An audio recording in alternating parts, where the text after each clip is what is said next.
This is the wrong time of year to make mistakes. Kerry Justin's interception of Steve DeBerg was a bad omen for the haunted Broncos, and David Craig played the leading role in a Seattle love story as the Seahawks win their first playoff game and now head for Miami and Act 2. As for the Cowboys, well, remember what I said about mistakes? Gary Allen coughed it up, and the Cowboys had a severe case of wild card fever. And to make matters worse, the Rams and Eric Dickerson couldn't have felt better as they head to Washington. For the winners, there is hope. For the losers, pain and suffering.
Now from our HBO studios in New York, here are your hosts, Len Dawson and Nick Bonacani.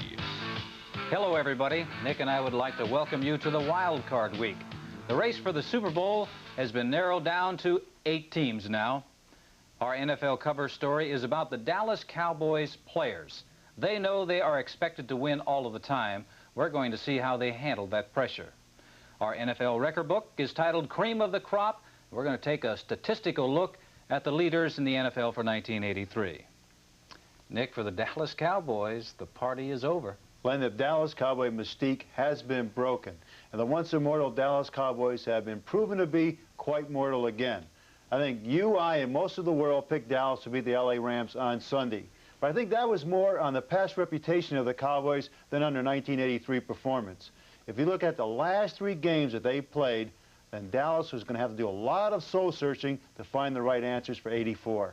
Somebody apparently knew the right answer, knew something that we didn't apparently know, and that's John Robinson, the head coach of the Los Angeles Rams. And he did something, I think, very unusual for a new head coach. He predicted a Rams victory. I guess everybody feels that if you stop Tony Dorsett, you have a very good chance of beating the Dallas Cowboys. The Rams did that. And the Dallas Cowboys offense, even though they employ a lot of motion and movement, they still appear to be a very predictable team. Conversely, Len, the Chuck Knox-led Seattle Seahawks, they're hardly predictable.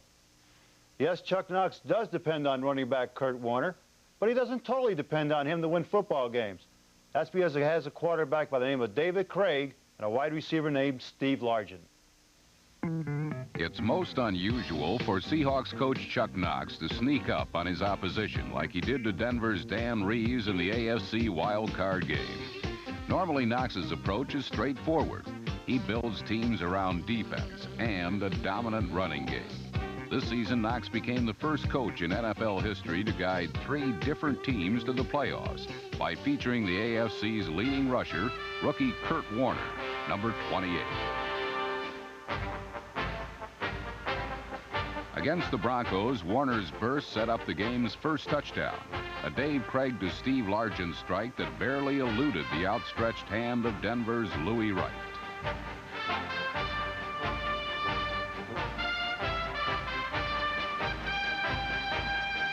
But the Broncos bounced back quickly on the strength of their defense and running game.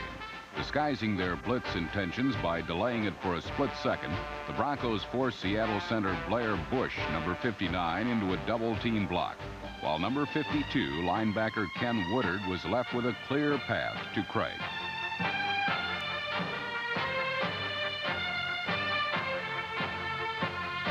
Denver had not run the ball well in 1983. The main concern in the Mile High City was settling on a number 1 quarterback. Steve DeBerg, returning from a shoulder injury, replaced John Elway as the starter against Seattle. But the Broncos surprisingly turned to the run, and Sammy Winder, number 23, made the strategy pay off.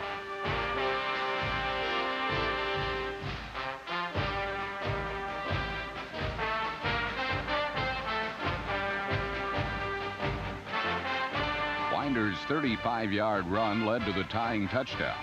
A 13-yard pass from DeBerg to free agent criminal justice major Jesse James Miles, number 39.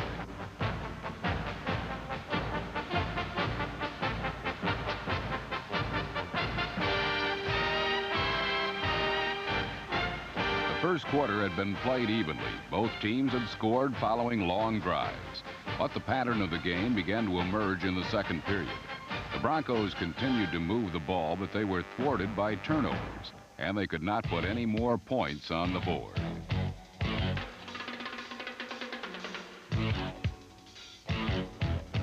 Kerry Justin's interception was Denver's first mistake, and the Seahawks' first opportunity to take control.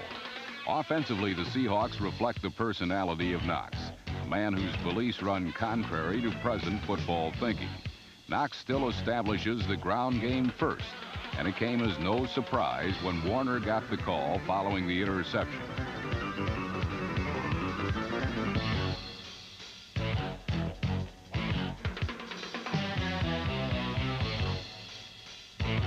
Warner picked up 72 yards rushing in the first half, but the Broncos denied Seattle a second touchdown, and a field goal made it 10-7. It was to be expected that this game would be tight, for this was a record 5th meeting in one calendar year between these two AFC West rivals. A hard-fought first half had so far not tipped the balance in either team's favor. It appeared that the Broncos might change that when they embarked on a drive that used 8 minutes of the second quarter clock. Unlike period one, the key plays on this march came through the air as DeBerg began finding his favorite target, 1,000-yard receiver Steve Watson, number 81. A tough sideline catch by Watson brought the ball to the Seahawks' 4-yard line with less than 2 minutes remaining in the half. But on the next play, a turnover reared its ugly head.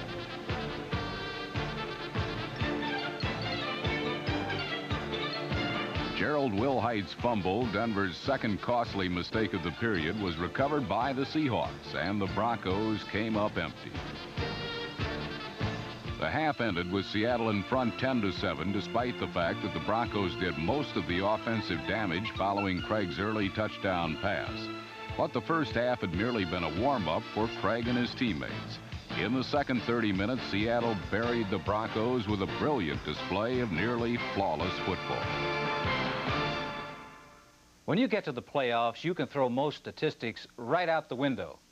But there is one statistic that looms very, very important: turnovers. Nick, when you study playoff and championship games, one thing becomes very, very clear. If you turn the ball over, turning things around is very difficult. Interesting thing, the first half of that game, it looked like the Bronco offensive game plan was to run the football and to throw possession passes. And it was working. But it has to be emotionally devastating to the Bronco offense to have control of the football game, to get the ball in scoring position, and then to turn it over. The Broncos did it twice in the first half. It had to be a great feeling for Seattle to go in at the halftime ahead, knowing that you've been outplayed in the first half. Seattle was ahead in the first half because of turnovers. Quarterback David Craig took care of things in the second half. Through the first half, Seahawk quarterback Dave Craig suffered only one incomplete pass. In the second half, Craig connected on every throw he made, and he began pitching his perfect game with 3 big completions on Seattle's first possession.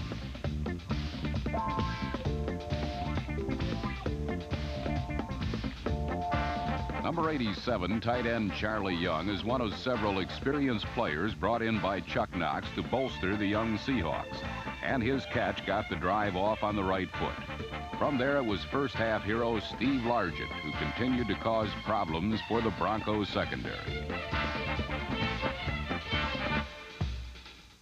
After Largent got the Seahawks close, some heroics came from both the scrambling Dave Craig and the man who holds the NCAA basketball record for best field goal percentage in a season.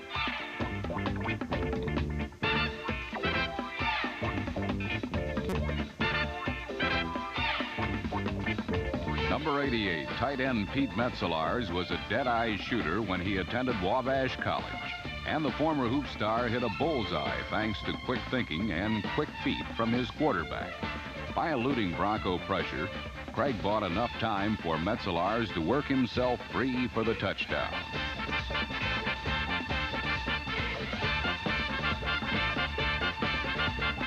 Right after Metzelaars gave Seattle a 17-7 lead, another former college basketball star, number 84, Sam Clancy of Pitt, made his first tackle ever in the pros when he sacked Steve DeBerg. This was but one of several big defensive plays that kept continuous pressure on Bronco quarterbacks, as Seattle showed no reluctance to blitz. All-Pro safety Kenny Easley, number 45, is on his way to the Pro Bowl for the second straight year and has earned the right with timely plays such as this safety blitz. Easley had only one blocker to beat, then sent DeBerg down for the count. Thanks to Seattle's constant pressure, Denver did not score in the second half. But the Seahawks were just warming up offensively as Dave Craig continued his red-hot string of completions with a scoring strike to Paul Johns, number 85.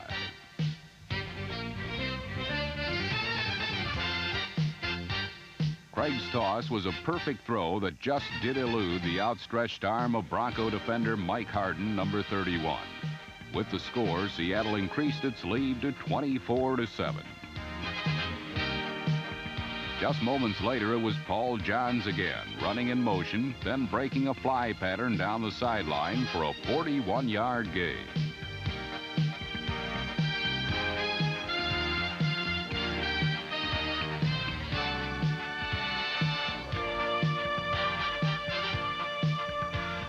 Kurt Warner then took over, escorting the ball to the edge of the goal line while bringing his game rushing total to 99 yards.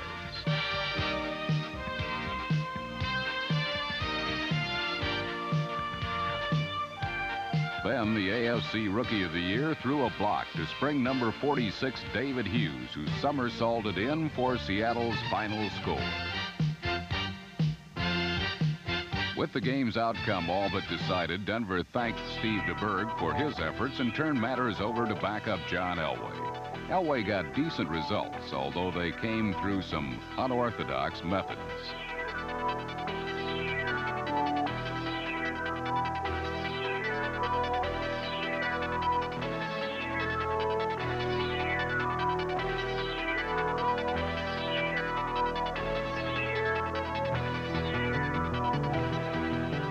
Jesse Miles, author of Denver's only score, picked up respectable yardage on two unusual plays. But the Broncos would not even be permitted a consolation touchdown, as Elway uncorked an interception to Seattle cornerback Gregory Johnson.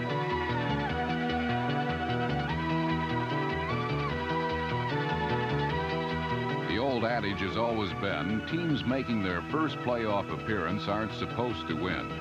Apparently, someone neglected to mention this to Seattle. After a brief celebration in the victorious locker room, the Seahawks returned to the field for a curtain call, and the fans savored every delicious moment. For 8 years, the natives of Seattle have yearned for a playoff team.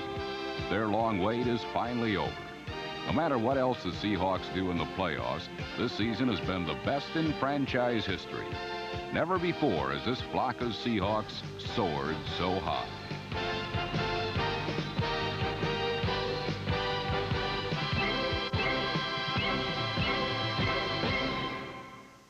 Veteran Reggie McKenzie knows fan appreciation. He also knows how to block for great running backs. In Buffalo, it was O.J. Simpson. And 3,000 miles west, it's Kurt Warner. Yes, the numbers are different, but the results are the same. Len, I played against Chuck Knox's teams for many, many years. It looks like to me he transplanted his game plan from Buffalo to Seattle. Yeah, but when he moved to Seattle with Kurt Warner, he added a new dimension, and that is the ability of Kurt Warner to catch that football coming out of the backfield. He has 42 receptions. This really helps the offense. It also keeps the defense honest. What you're talking about is putting a lot of pressure on that defense. There's a team that's lived in a pressure cooker for many, many years. It's the Dallas Cowboys. Maybe our cover story will give you an inside track as to how this pressure may have cracked those Cowboys. From the time that you go to training camp, the members of the press and fans and everybody will tell you that the only thing that's going to be considered a successful season will be a Super Bowl season.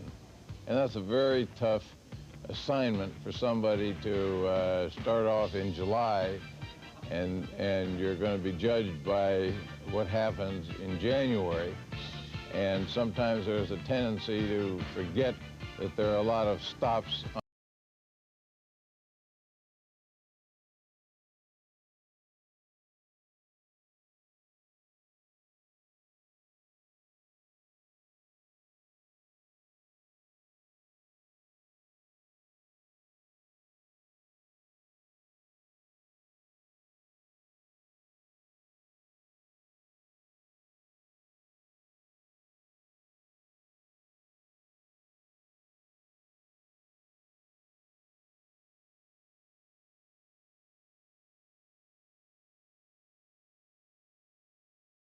Been accused, the media there has often been accused of sleeping with the Cowboys, right?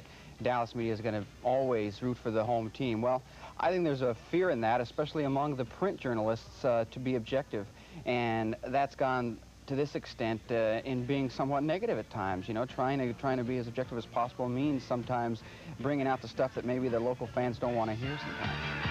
The Dallas fan has come to expect perfection. The 6-0 record at the start of the season wasn't good enough. The fans watched their Cowboys struggle through come-from-behind victory after victory. When all was said and done, what did a 12-4 record really mean?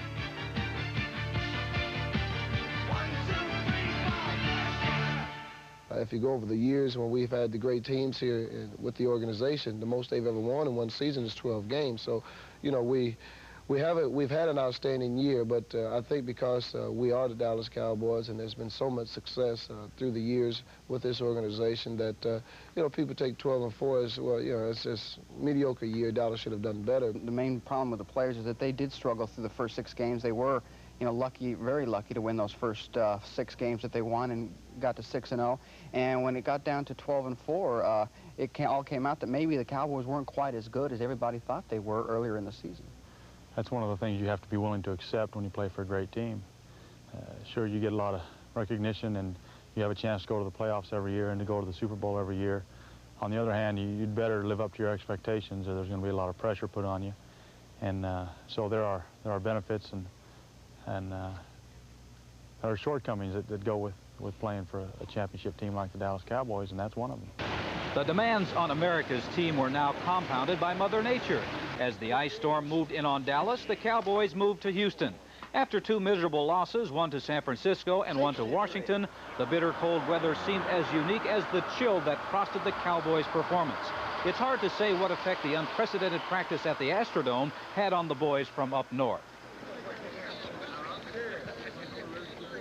We live in that kind of pressure almost all the time with the Cowboys because we've been in the playoffs almost every year, and therefore people expect you to go further each year than you've been before. So it keeps the pressure on you. I don't know if that isn't good to have that kind of pressure. This year was kind of an unusual year in that we've come off of 3 championship games and losing all 3 of them, and again we got beat, you know, by Washington, who won the East, and that had an effect upon the team. The Cowboys have become a vulnerable team. They have not seen a Super Bowl since 1978, and with the 3 straight losses in the championships, there hasn't been much cause for celebration in Dallas. It seems the Cowboy mystique has been shattered. Perhaps the tradition of success has turned a team with a killer instinct into a team of complacency. Our ball club not only thrives on pressure, but it thrives on success. We have a major problem is that we're so successful that teams play so well against us week in and week out. Well, for us to become complacent when we're winning 12 and 13 games a year or 11 games and always making the playoffs, our inspiration really comes in year and year out is in the playoffs, trying to get to the Super Bowl. Maybe we've gotten a little cocky. You know, we've been very successful, and it's pretty easily to do something like that. We've lived a world of pressure. We've lived a world of success. Whenever you have that, you're going to have a lot of negative press as well as positive press. And that's something that we have had to contend with. But to put it in perspective, it is a lot better to have to worry about that type of pressure than the alternative. I think I can understand what Tex Schramm is talking about. Look at all the teams who for years have been trying to just make it to the playoffs. We've invited Drew Pearson, the outstanding receiver with the Dallas Cowboys, to join us on our show this week via the satellite from a studio in Dallas, Texas. And Drew, thank you very much for taking time to be on the show this week. Thank you. It's a pleasure to be here with you and Nick. Got to ask you a question I'm sure everybody is asking around the country. The last 3 weeks, the Cowboys were expected to win. You didn't. You even looked like you were embarrassed. What happened? We certainly were embarrassed. Everything just seemed to fall out. The bottom kind of fell out on us with the Redskin game, then the 49er game, and, of course, the playoff game against the Los Angeles Rams. It's hard to pinpoint one thing that happened, but in my speculation and just thinking about it since the 3 losses, it seems like we just didn't have enough drive towards the end of the season. We seemed to be a burnt-out football team, and it kind of took its toll the way we went through the first half of the season, winning our first 6 games, pulling them out in the last minute, and we just didn't have any fire or emotion left at the end of the season. Drew, you personally, I think you've openly stated that you don't want to be with the Dallas Cowboys next year. Why? Well, I really didn't say that. I had said before the season I had planned to retire at the end of the season. Things were going well for me during the season, and I had changed my course of thinking and said that I would wait till the end of the season to see what happens. The season has ended. I feel good at this point. I would like to play again, hopefully for the Dallas Cowboys, if they want me. If they don't, then I will make other deals or see what's available for Drew Pearson outside of the Dallas area. Drew, let me ask you about the mental frame of mind of the Cowboys going in against the Rams. What was it like? Well, we seemed to be up. We had some good workouts, probably the best workouts we had leading up to that game in about 3 or 4 weeks. We had good preparation, even though we had bad weather here in Dallas. We went to Houston, worked out in the Dome, the Astrodome, and had 2 good workouts, and Coach Landry really praised us about those workouts. We had a team meeting early last week, and everybody got to express their feelings about the situation we were in and about what was happening with our football team. And the biggest thing that came out of that meeting is that we wanted to play with some emotion. We did play with some emotion, but we didn't play with any execution or anything like that. And we all know you have to have that in these types of games to win. We want you to stick around because we want to talk to you later on in the show. Okay. All right, I'll be here. Well, I suppose you could say the mental attitude of the Dallas Cowboys was questionable going into the game, but for the Los Angeles Rams, and in particular their head coach, John Robinson, it was very positive, to the point that Robinson predicted a victory. Last week in Dallas, rookie head coach John Robinson was in an ideal situation. Having led a down-and-out Ram team all the way to the playoffs, Robinson had nothing to lose and everything to gain in the wild card contest against the Cowboys. On the other hand, Tom Landry's position was not quite as enviable. Any game prior to the conference championship is considered an automatic win in Dallas, where the measure of success has been distorted by so many winning seasons. Therefore, Landry had little to gain, but a lot to lose. For most of the Rams, traveling to Texas meant nothing more than a playoff game on the road. However, for running back Eric Dickerson, the trip was a long-awaited homecoming. Despite the Cowboys' concern with corralling Dickerson, the former SMU star thrilled his hometown fans, running for 70 first-half yards. Dickerson's efforts on the Rams' very first drive took Los Angeles down to the Cowboy 18, where sore-handed quarterback Vince Ferragamo put up a wounded duck.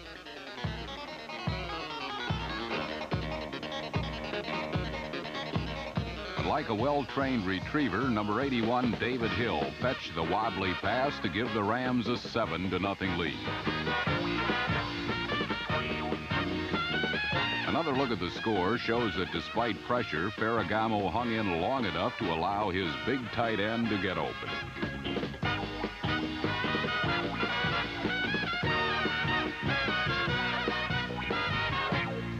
Moving the ball on the Dallas defense is a difficult task. However, the Rams made it appear easy. Unfortunately for the Cowboys, they could not boast the same accomplishment against Los Angeles. Dallas has been doing a juggling act with their fate for the past few weeks, partly due to an ineffective ground game that at times can't seem to get out of its own way.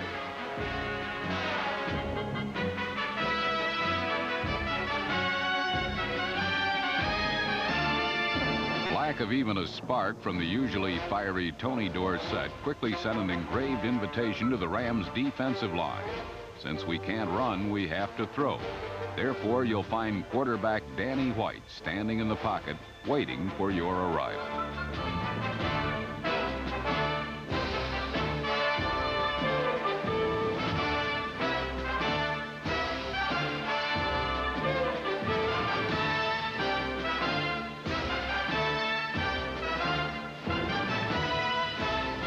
A determined Los Angeles defense held Dallas scoreless throughout most of the first half. However, after allowing the early touchdown, the Cowboy defense showed a little muscle of its own.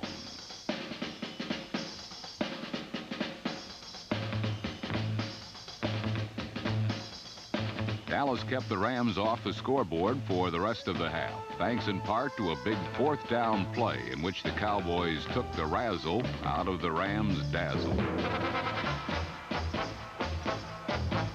Inspired by the defense, or more likely the boos of the crowd, the silent Cowboy offense finally made a little noise of its own.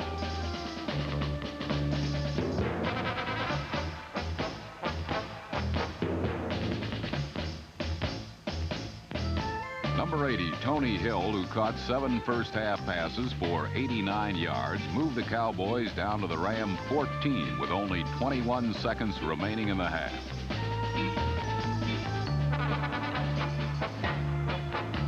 Since Dallas's famous come-from-behind victories are quickly becoming a thing of the past, Danny White was a little more concerned with tying the game up before halftime.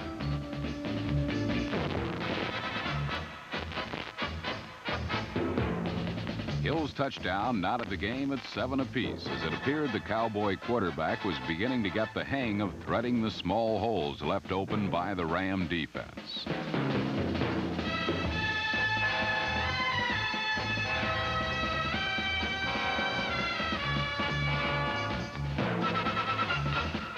While Cowboy fans and the players themselves enjoyed what seemed to be a crucial shift in the game's momentum, head coach Tom Landry headed for the locker room looking as though he knew something no one else did of what loomed ahead. Except for maybe John Robinson.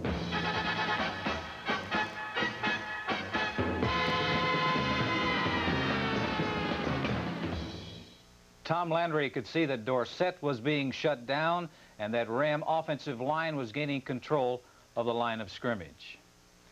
Drew, in that ball game, you threw 53 times. Was that your game plan? Certainly not. Our game plan was, first of all, to establish the running game, to get a good running game going. You notice throughout the game we were trying to go outside, trying to establish a running game outside, and then try to work back inside with the running game, and then work our play-action passes and our passing game off of that. But I don't know why we went with that philosophy, because our running game really hasn't been the thing that has been carrying us so far this year. We've been struggling with it. Drew, the thing with Tony Dorsett, if he rushes for over 100 yards, then the Dallas Cowboys will win. Is that over-exaggerated? No, I don't think so. I think our philosophy has always been to run the football. And when our running backs, whether it's Dorsett or Springs, or in the past when Calvin Hill was playing here, whoever was running the ball for the Cowboys, if we had gained sufficient yardage on the ground, then it just opened everything else up for our offense. And so if whoever's running the ball, if we can gain 100 yards rushing, then it seems like everything else seems to fall in place. Drew, stay with us. We want to talk to you after the game. Okay, thank you. Score was tied 7-7, but as far as the Los Angeles Rams were concerned, they felt they were ahead. While Cowboys aren't the ones who are supposed to wear war paint, Cowboy fans were all made up to inspire their team to remain on the warpath after the intermission. The Cowboys maintained the momentum they had established at the end of the second quarter, as Danny White got the Dallas offense moving on the first possession of the third period. White directed an 8-play, 30-yard drive that culminated in a Rafael Septien field goal.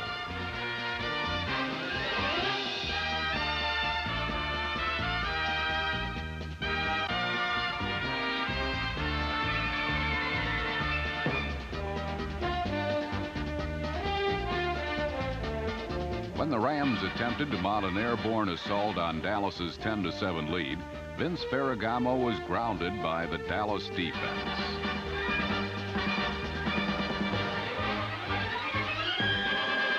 LA's initial drive of the second half stalled on the Dallas 45.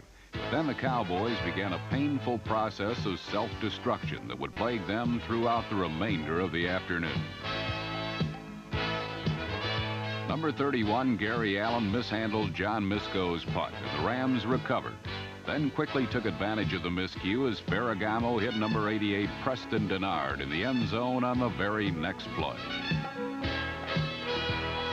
Dallas retaliated by moving into Ram territory, but the Cowboys could not shake their penchant for untimely mistakes.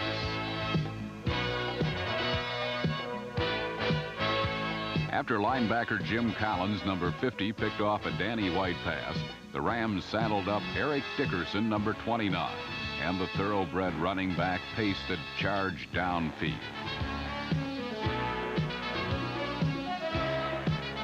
This drive continued into the fourth quarter, which began with Ferragamo's scoring pass to number 84, George Farmer.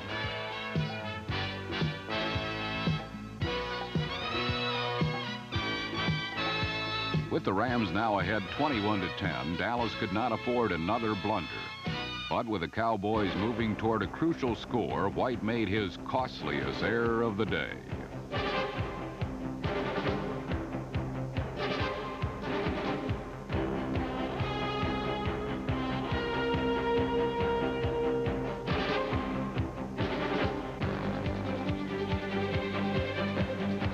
Number 47, Leroy Irvin, raced 94 yards with the errant pass to set up a Mike Lansford field goal, and it appeared that the Rams were well in command. In this case, appearances were hardly deceiving when the following Dallas drive ended with yet another Los Angeles interception.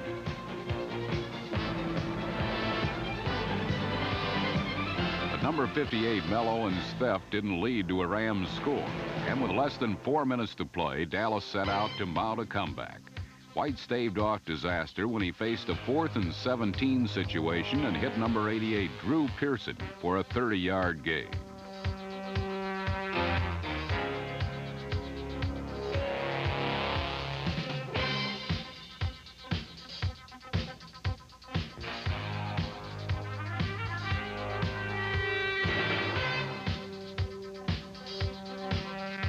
Cowboys had plenty of time to produce the kind of miracle finish that is part of the Dallas legend.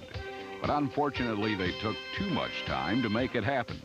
White's touchdown pass to number 84, Doug Cosby, climaxed a drive that took over 3 minutes, a veritable eternity for a team in need of a pair of quick scores.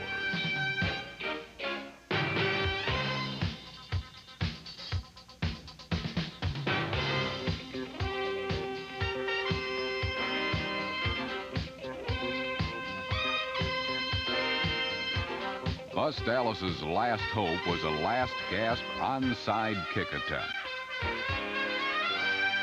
It failed when number 21, Nolan Cromwell, knocked the ball out of bounds to give the Rams possession and an opportunity to sit on their lead in the final minute of the contest. For the first time since 1979, Dallas had lost 3 straight games. Tom Landry had seen the life begin to drain from his team when they lost to Washington and San Francisco in the final 2 weeks of the regular season. Now, that life was gone altogether.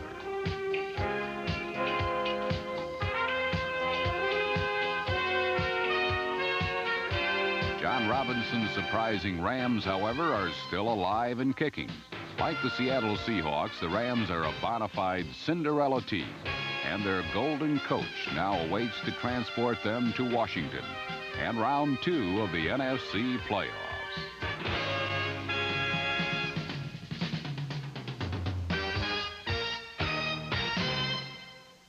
On the other hand, Quarterback Danny White is going to be packing his bags and heading home with a couple of questions on his mind. The important one is, who is going to be the starting quarterback for the Cowboys next year? Drew, on the minds of a lot of people, Hogaboom and also Danny White controversy. Is Hogaboom good enough to start for the Cowboys? There's no question about it. Gary Hogaboom has all the talents, all the necessary knowledge to be a starting quarterback in the National Football League. He just happens to be playing behind a very good quarterback in Danny White. But the way things turned out for us this year, I think everybody should have a fair shot or an even shot to start at quarterback this year. Drew, how good is Eric Dickerson, and what does he mean to the Los Angeles Rams? Eric Dickerson is a tough running back. He's in the upper echelon of running backs in the National Football League. And he means a lot to the Los Angeles Rams because when he goes, they seem to go. When he's running the ball, they seem to have everything else working as far as their passing game, play action passes, and things like that. So he's the key, there's no question about it, to their offensive attack. Let me ask you about the Washington-Los Angeles Ram game. You've played both these teams. You know them well. Who do you like, and what has to happen for that team to win? Well, I like the Washington Redskins. They've been playing some great football from last year to this point of this season. So they've been doing things. They have a lot of confidence. They know what it takes in this situation to go all the way. And they're playing at home, so they have a lot of pluses in their favor. So if I was a betting man, I'd have to bet on the Redskins.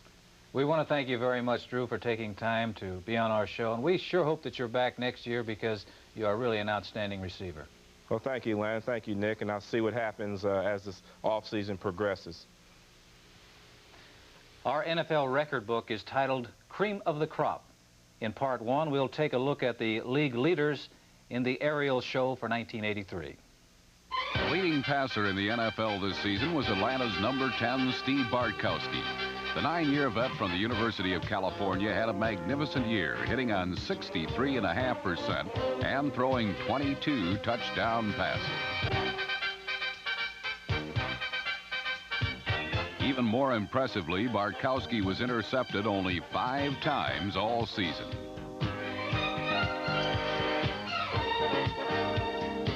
Just 0.6 of a point behind Bartkowski was Washington's Joe Theismann, who threw for over 3,700 yards and leading the Redskins to the Eastern Crown in the NFC.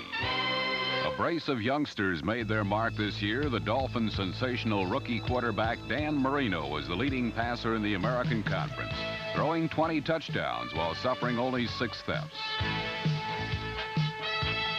Right behind Marino came Seattle's Dave Craig, number 17, who took over for Jim Zorn and led the Seahawks into the playoffs for the first time in their history.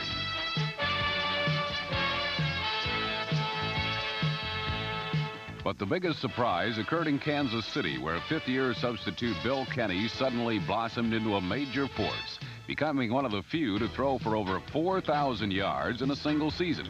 Kenny totaled 4,348 yards and 21 touchdown tosses.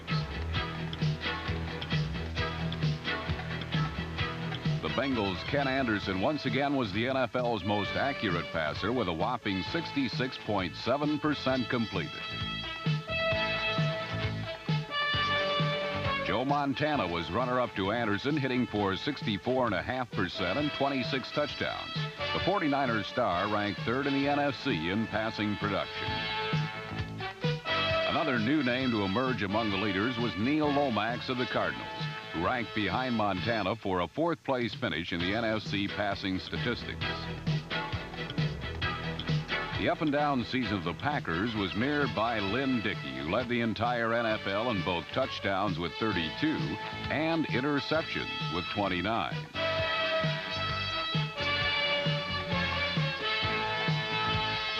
A trio of tight ends paced the pass receiving stats. The leader was the Raiders' Todd Christensen with a lofty 92 receptions for the year. The converted running back was closely followed by Cleveland's Ozzie Newsome, who caught 89 footballs, many of them spectacularly.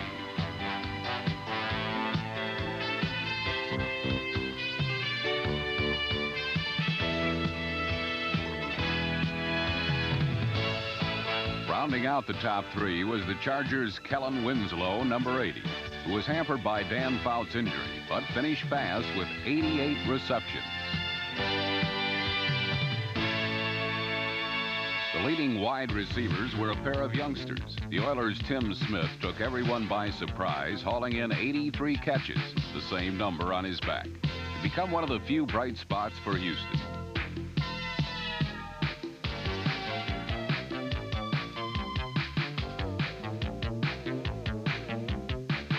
The four-year veteran from Nebraska finally got the chance to strut his stuff, as did another fourth-year player, the Chiefs' Carlos Carson, who caught 80 passes and averaged 17 yards per catch. Carson's 1,351 yards were best in the AFC. Miami's Mark Duper was still another newcomer, averaging close to 20 yards and scoring 10 touchdowns to give the Dolphins the long ball threat they needed so much. In the NFC, the leaders read like a palette: green, gray, and brown. Number 87, the Redskins' Charlie Brown. The Cardinals' Roy Green, number 81. And what will surprise some fans, the Giants' Ernest Gray, number 83, all finished in a tie for the NFC lead with 78 receptions. Probably the most exciting receiver in the National Conference was the Eagles' sophomore Mike Quick, number 82, who caught 69 passes for a 20.5-yard average. Quick's 13 touchdowns were second only to Roy Green's. Rounding out the receivers was one many consider the game's finest athlete. James Lofton of Green Bay was the leader in yards gained per catch with 22.4, a figure that easily outdistanced all competitors.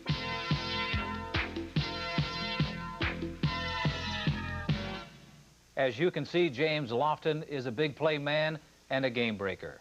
Another game breaker is in our studio today as our special guest. He is wide receiver for the Cincinnati Bengals, Chris Collinsworth. Chris, I'm sorry you're here because you're not in the playoffs, but thank you very much for taking time to visit with us. No problem at all, and good being here. Early in the preseason, you signed a contract with the USFL. Nick and I said, hey, we're going to be watching this young man to see how he does. What has been the year like for you, knowing that you're in a lame duck situation? I saw that first show that you guys did, and I felt like it was going to be the Gestapo watching me or something. You guys said, we will be keeping a very close eye on that young man this year. And so then I just had visions of you guys showing every drop pass that I had, and heaven forbid you might even show me blocking downfield, which I never, ever do.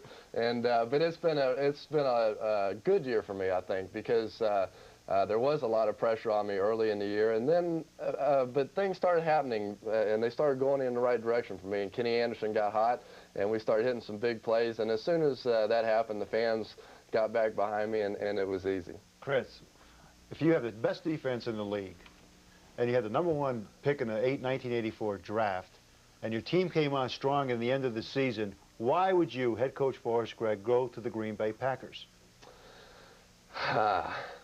Forrest Gregg is from there, of course, and he played an awful lot of years there. And I think that for him, it was just a chance to go back to the ultimate coaching situation. He went back there, and Green Bay doesn't have too bad of a ball club either. And he has guys like Jefferson and Lofton and Kaufman and those people to work with there. And I think Forrest Gregg will make that club into Super Bowl contenders every year. I really do. You're talking about receivers. I know that you follow receivers. Playoffs are here. What one receiver has that ability to turn everything around, in your mind? Well, I think there's one in each conference. I think Charlie Brown for the Redskins for the past 2 years has been making the play that's turned so many ball games around. And Joe Theismann, every time they get in a tough situation, he looks to Charlie Brown, and I think it'll be the same throughout the playoffs. One thing you have to remember about the Redskins, though, is that they have been winning their games based on having a very low turnover ratio. I think it's like 5-to-1 in their favor, turnovers that they've gotten over ones they've given up. And so that's going to be an interesting development to follow during these playoffs to see if that trend continues. And if it does, they're going to be tough to beat. But in the AFC, I think that the team, the receiver that can make the big play is Mark Duper for the Miami Dolphins. We saw him down there on Monday Night Football against the Dolphins this year, and he just tore up a very tough Cincinnati Bengals secondary down there. And so I think that, but he's young. It's going to be his first playoffs, and it's going to be interesting to watch him to see if he can continue to play up to the level that he's been playing throughout this year. Stick with us. We've got another question we want to ask you right after we take a look at something. Part 2 of our NFL record book, Cream of the Crop. We're going to take a look at the league leaders and the running back situation, defense, and special teams. The big story among runners was Eric Dickerson. The Rams rookie ran for 1,808 yards, far outdistancing the competition, in a year that saw 16 backs exceed the coveted 1,000-yard mark. Eric the Great eclipsed such familiar names as Walter Payton, Tony Dorsett, O.J. Anderson, George Rogers, Billy Sims, Mike Pruitt, Joe Cribbs, Tony Collins, Curtis Dickey, and Marcus Allen, all of whom gained over 1,000 yards. In the process, he set new rookie rushing records for attempts and yards gained, as well as propelling his Los Angeles Rams into the playoffs.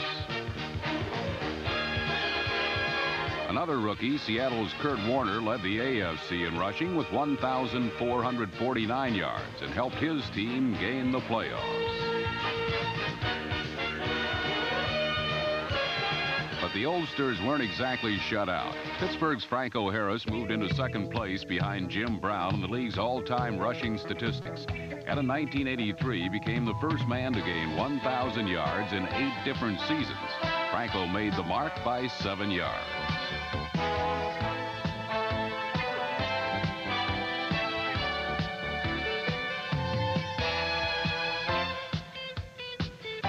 But the man who many feel had the best season of any back was Atlanta's William Andrews. In his 5th year as a pro, number 31 rushed for 1,567 yards and became only the second man in history to exceed 2,000 total yards of offense 2 different years. O.J. Simpson was the other to achieve this distinction. Another who enjoyed a great year was the Redskins' John Riggins, who ran for over 1,300 yards and set an NFL record by scoring 24 touchdowns. Because of the Redskins' record-setting touchdown pace, their place kicker Mark Mosley, number 3, led the scoring derby with a whopping 161 points. But it was the Giants' rookie Ali Haji Sheik who kicked the most field goals, 35, including this 56-yarder on a Monday night against Green Bay.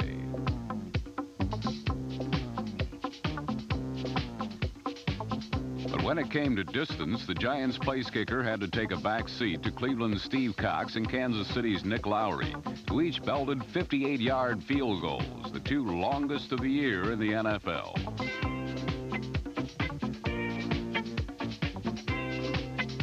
Special teams were paced by Houston's Carl Roaches, who returned to kick off 97 yards against the Steelers. Roach's long return was matched on a punt return by the Raiders' Greg Pruitt against the Redskins.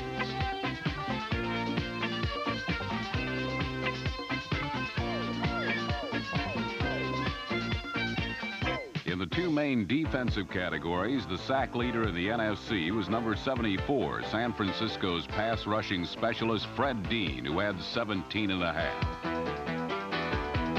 But the league leader was the Jets' controversial defensive end Mark Gastineau, number 99. Gastineau racked up a league-high 19 quarterback traps, but seemed to create more attention with his post-sack dance than he did with his defensive play. Against the Rams, the dance received more attention than number 99 wanted.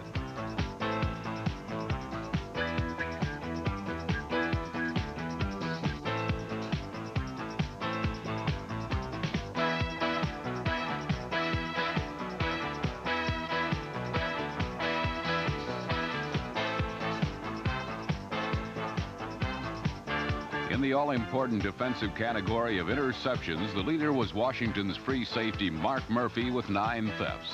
It is fitting that a Redskin lead the league, because though the Redskins' secondary is much maligned for its spotty pass coverage, the team itself was head and shoulders above all others in the critical category of forcing turnovers.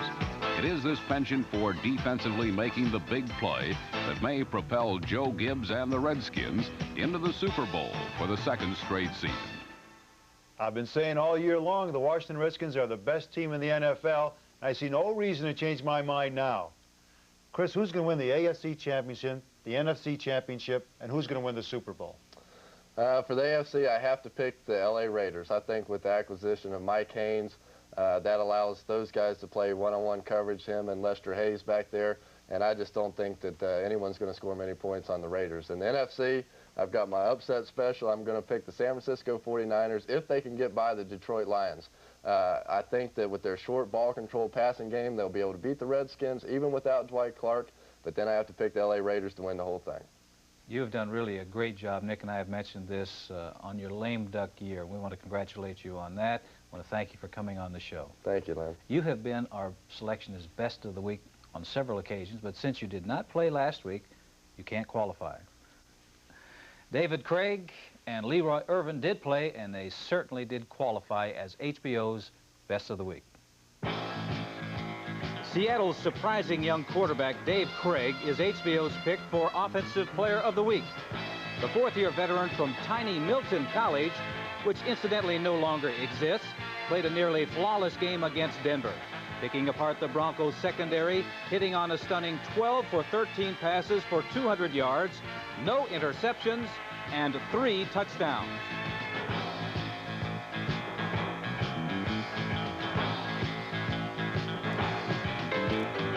Our choice for Defensive Player of the Week made the Play of the Week as well. Number 47, Rams cornerback Leroy Irvin's interception of a Danny White pass stopped the Dallas drive and took the ball from the Rams 3 all the way to the Cowboys 3, 94 yards in all. Irvin's big play was the nail in the Cowboys' coffin in the Rams' shocking victory over Dallas. Our congratulations to HBO's Best of the Week, especially David Craig. David, you made a big name for yourself in a hurry. Our cover story next week is on number 77, Darth Vader of the Raiders, Lyle Alzado. And our Chalk Talk next week takes a look at the third-string quarterback. A program reminder, be sure to join us as we watch WBA lightweight champion Ray Mancini defend his title against challenger Bobby Chacon live Saturday, January 14th, right here on HBO. All right, it's time now to take a look at the 2 games in the AFC this week, Seattle at Miami, and the Steelers traveling to take on the Raiders in Los Angeles. First, we go down to the Orange Bowl in Miami, Florida. You are Chuck Knox. You are playing Don Shula's Miami Dolphins. How are you going to beat them? Get Kurt Warner involved running and catching the ball, force Miami to pass. Shula wants to maintain the line of scrimmage and ball control. You got to make them throw. No turnovers, because you get turnovers in the Orange Bowl, you're in trouble. All right, you're Shula. Well, my B's, I get my defensive line and linebackers and defensive backs to stop Warner passing and running with the football. Marino to super duper. That means Don Marino, who has not played in 3 weeks, he has to get back on track, and Duper's got to be his key guy. Tie up Largent. Largent is the key man for Seattle on third down situations. You've got to stop him. I like Miami in the Orange Bowl. Who do you like? I like Miami also. Okay, we go out to L.A. in the Coliseum, where the Raiders take on the Pittsburgh Steelers, 20,000 no-shows. Who do you like? First of all, Noel will say, come on, Terry, please play. We need you desperately. And then the defense must play offense. They must even score if necessary. Play keep away, keep that football away from the Raiders. You're Tom Flores and the Raiders. What are you going to do? I have offensive bullies. My offensive line, big and strong. Protect for Jim Plunkett, because I'm going to have to throw the football some against the Pittsburgh Steelers. Todd has the nod. Todd Christensen is a third down guy. I have to go to him because he's been my key guy all year long. The Intimidators, my defensive line, they've got to get the pressure on whoever quarterbacks for the Steelers, whether it's Stout or Bradshaw. And I like the L.A. Raiders. Who do you like? I like the L.A. Raiders. NFC, 2 games. We've got San Francisco and Detroit. Also, the wild card team, the Rams and the Redskins. Well, we go to Candlestick Park in San Francisco, California. The wind blowing off the bay. And now you are Monty Clark. And how are you going to beat the 49ers? The Silver Rush has to go. They got to put heat on Montana. Sims strikes gold. You got to get him involved in the act. Danielson is a big question mark. You're Bill Walsh. Well, Tyler and Craig, my running backs, they've been doing it all year long for me. I've established a running game. I want them. Roadblock Sims, you've got to stop this man from controlling the football game because he can run and catch the football. Montana, the big play. Montana can get out of the pocket, so even if he's forced out, he's got to make the big play. So I like the 49ers in Candlestick. Who do you like? That's terrible. I like the 49ers, too. All right, the L.A. Rams, they travel up to Washington, the capital, and now you are John Robinson. What do you have to do to beat the Redskins? Go, Eric, go. We need you badly. Containment, contain Theismann. He's too tough when he gets outside of the pocket, and you got to pen the hogs so that they're not opening big lanes for John Riggins to run through. All right, I'm going to slow Eric slow. I got to keep that man from doing everything he can. Monk and Brown, my two big guys on pass receptions, and feed John Riggins the football, control the football game with him. Who do you like? I like Washington. Me too. That's our show for this week. Thanks for joining us here on HBO Sports Inside the NFL.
This has been a presentation of HBO Sports, the network of champions.